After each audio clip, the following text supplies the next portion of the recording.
ഈശോ മിശിഹായ്ക്ക് സ്തുതിയായിരിക്കട്ടെ. തെനാക്ക് വിഭൂതി കഴിഞ്ഞു വരുന്ന ശനിയാഴ്ച ലൂക്കായുടെ സുവിശേഷം 5-ാം അധ്യായം 27 മുതൽ 32 വരെയുള്ള വാക്യങ്ങൾ. ഈശോ ലേവിയെ വിളിക്കുന്നു എന്നാണ് ഈ ഭാഗത്തിന്റെ തലക്കെട്ട്. ലേവി എന്ന ഒരു ചുങ്കക്കാരനെ ഈശോ തന്റെ ശിഷ്യനായിട്ട് വിളിക്കുക. ഇത് നമ്മൾ പലയാവർത്തി കണ്ടിട്ടുള്ളൊരു സുവിശേഷ ഭാഗമാണ്. ഇവിടെ ലൂക്കായുടെ മാർക്കോസിന്റെ സുവിശേഷത്തിൽ ലേവി എന്ന വാക്ക് ഉപയോഗിക്കുമ്പോൾ മത്തായി എന്ന വാക്ക് തന്നെയാണ് ഉപയോഗിക്കുന്നത്. ലേവിയാണ് മത്തായി. യഥാർത്ഥത്തിൽ ഈ ലേവി എന്ന് പറയുന്നത് ഒരു പഴയ നിയമ പേരാണ്.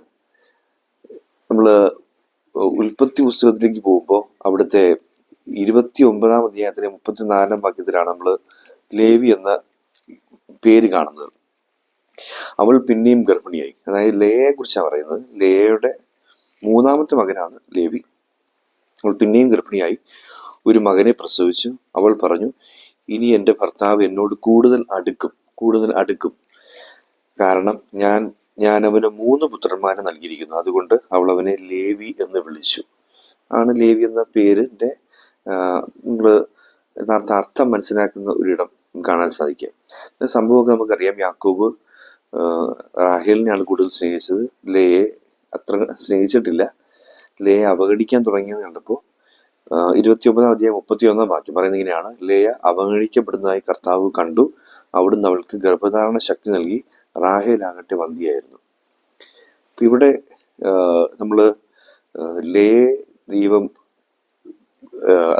യാക്കോബിന്റെ സ്നേഹം കൂടുതൽ ലഭിക്കാൻ വേണ്ടി അവൾക്ക് വീണ്ടും വീണ്ടും മക്കളെ നൽകുകയാണ്. അങ്ങനെ 3-ാമത്തെ കുട്ടിയെ കിട്ടിക്കഴിയുമ്പോഴെങ്കിലും ഒരു മാനസികമായിട്ടൊക്കെ ഒരു എന്നോടൊരു അടുപ്പവും സ്നേഹവും ഒക്കെ യാക്കോബിന് തോന്നും എന്ന പ്രതീക്ഷയോടുകൂടിയാണ്, അല്ലെങ്കിൽ ആ ഒരു ഉറപ്പിന്മേലാണ് ലേവി എന്ന പേര് ആ 3-ാമത്തെ മകന് നൽകുന്നത്.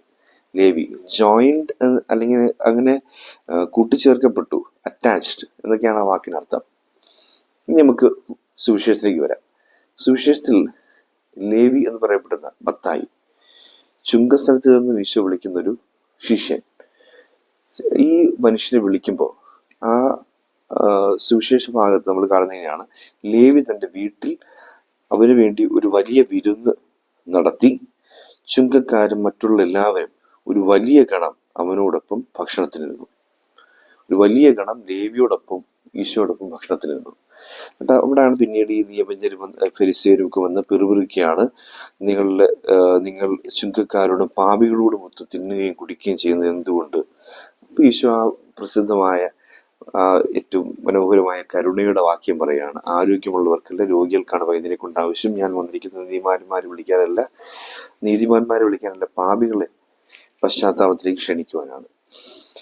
ഇവിടെ നമ്മൾ ശ്രദ്ധിക്കേണ്ട ഒരു കാര്യം, ലേവി എന്ന ഒരാളെ ഈശോ വിളിച്ചപ്പോൾ ഒരു വലിയ ഗണം ഈശോയോട് കൂട്ടിച്ചേർക്കപ്പെട്ടു. പഴയ നിയമത്തിൽ നമ്മൾ വായിക്കുകയാണെങ്കിൽ ലേവി എന്ന വാക്കിനർത്ഥം ജോയിന്റ്, അറ്റാച്ച്ഡ് എന്നൊക്കെയാണ്. ആ 3-ാമത്തെ മകനിലൂടെ റാഹേലിനേക്കാൾ അല്ലെങ്കിൽ അതിനോളം ലേയെ യാക്കോബ് സ്നേഹിക്കാൻ തുടങ്ങുകയാണ്. അപ്പൊ അത് ലേയ്ക്കുള്ളൊരു ബോധ്യമാണ്, ദൈവം എന്നെ സ്നേഹിക്കുന്നു, ഞാൻ വഴിയൊരു വലിയ ഗണം ദൈവത്തോടൊപ്പം ചേർക്കപ്പെടും. നമ്മൾ പിന്നീട് ശ്രദ്ധിക്കേണ്ട ഒരു വസ്തുത, ഈ ലേവി എന്ന മകനിൽ നിന്നുമാണ് ലേവി ഗോത്രം ഉണ്ടാകുന്നത്. 12 മക്കളിൽ നിന്ന് 12 ഗോത്രങ്ങൾ ഉണ്ടാകുന്ന പറയുന്നത് ലേവി ഗോത്രം. ലേവി ഗോത്രത്തെ കുറിച്ച് പറയുന്നൊരു കാര്യം, അവർക്ക് ദേശമോ നിലവോ ഒന്നും അവർക്ക് പരമ്പരാഗതമായിട്ട് കുടുംബസ്വത്തായിട്ടൊന്നും കിട്ടിയിട്ടില്ല. കാരണം അല്ലെങ്കിൽ അതിനേക്കാൾ പ്രധാനപ്പെട്ടൊന്നും അവർക്ക് കിട്ടി. ഈ ഗോത്രത്തിൽ നിന്നുമാണ് പുരോഹിതന്മാരുണ്ടായത്.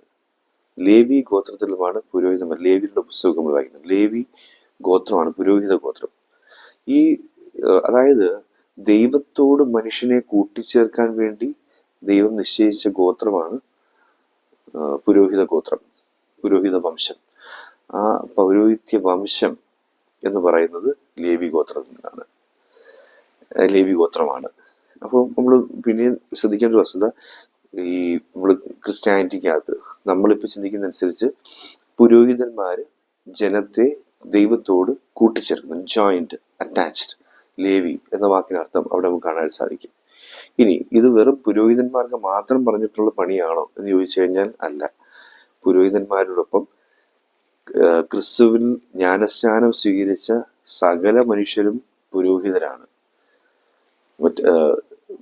ഇത് പൗരോഹിത്യം എന്ന കൂദാശ സ്വീകരിക്കുന്നവർ ശുശ്രൂഷ പൗരോഹിത്യത്തിലേക്ക് പ്രവേശിക്കുന്നെങ്കിലും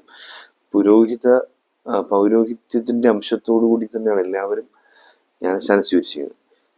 പുരോഹിതനും പ്രവാചകനും രാജാവുമായി അഭിഷേകം ചെയ്യപ്പെട്ട ക്രിസ്തുവിന്റെ ശരീരത്തിന്റെ അംഗമായി ജീവിച്ച് നിത്യായുസ് പ്രാപിക്കാൻ പിതാവായ ദൈവം നിന്നെ രക്ഷയുടെ പ്രതിഷ്ഠാതൈലം കൊണ്ട് ഇപ്പോൾ അഭിഷേകം ചെയ്യുന്നു എന്ന് പറഞ്ഞുകൊണ്ട് നമ്മളെ ഓരോ ക്രിസ്ത്യാനിയെയും ക്രിസ്തുവിന് പ്രതിഷ്ഠിച്ചിരിക്കുന്നത് പുരോഹിതനും പ്രവാചകനും രാജാവുമായി ജീവിക്കാൻ വേണ്ടിയാണ്. അതിന് മൂന്നിനും മൂന്ന് അർത്ഥങ്ങളുണ്ട്. അതിൽ പൗരോഹിത്യ അംശം എല്ലാ ക്രൈസ്തവരിലും ഉണ്ട്. അതായത് ഈ ലോകം മുഴുവനുമുള്ള വ്യത്യസ്ത മതത്തിൽപ്പെട്ട മനുഷ്യരെയും സകല ജീവജാലങ്ങളെയും ദൈവത്തോട് ജോയിൻ ചെയ്യാൻ, ദൈവത്തോട് അറ്റാച്ച് ചെയ്യാൻ, ദൈവത്തോട് കൂട്ടിച്ചേർക്കാൻ ഉള്ള ഒരു ലേവി അംശം എല്ലാ മനുഷ്യരിലും ഉണ്ട്, എല്ലാ ക്രൈസ്തവരിലും ഉണ്ട്. അതാണ് നമ്മൾ ഈ വാക്യം കൊണ്ട് മനസ്സിലാക്കേണ്ടത്. അപ്പോൾ ഈ തപസ് കാലത്തിലെ ആദ്യ ശനിയാഴ്ച നമ്മൾ നിൽക്കുമ്പോൾ നമ്മൾ ഓർക്കേണ്ട ഒരു കാര്യം ഇതാണ്: നമ്മളിൽ എല്ലാവരിലും ഒരു ലേവി അംശമുണ്ട്. സകലരെയും ദൈവത്തോട് ചേർക്കുക എന്ന ലേവി അംശം. നമ്മൾ ആദ്യം ദൈവത്തോട് ചേർന്ന് നിൽക്കുക. നമ്മളോടൊപ്പമായിരിക്കുന്നവർ, അത് ക്രൈസ്തവരാകട്ടെ അക്രൈസ്തവരാകട്ടെ, സകല ജീവജാലങ്ങളെയും ദൈവത്തോട് ചേർത്ത് പിടിക്കാനുള്ളൊരു ഉത്തരവാദിത്വമുണ്ട്.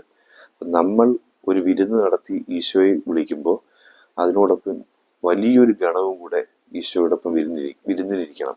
ഇതാണ് ലേവി അർത്ഥമാക്കുന്നത്.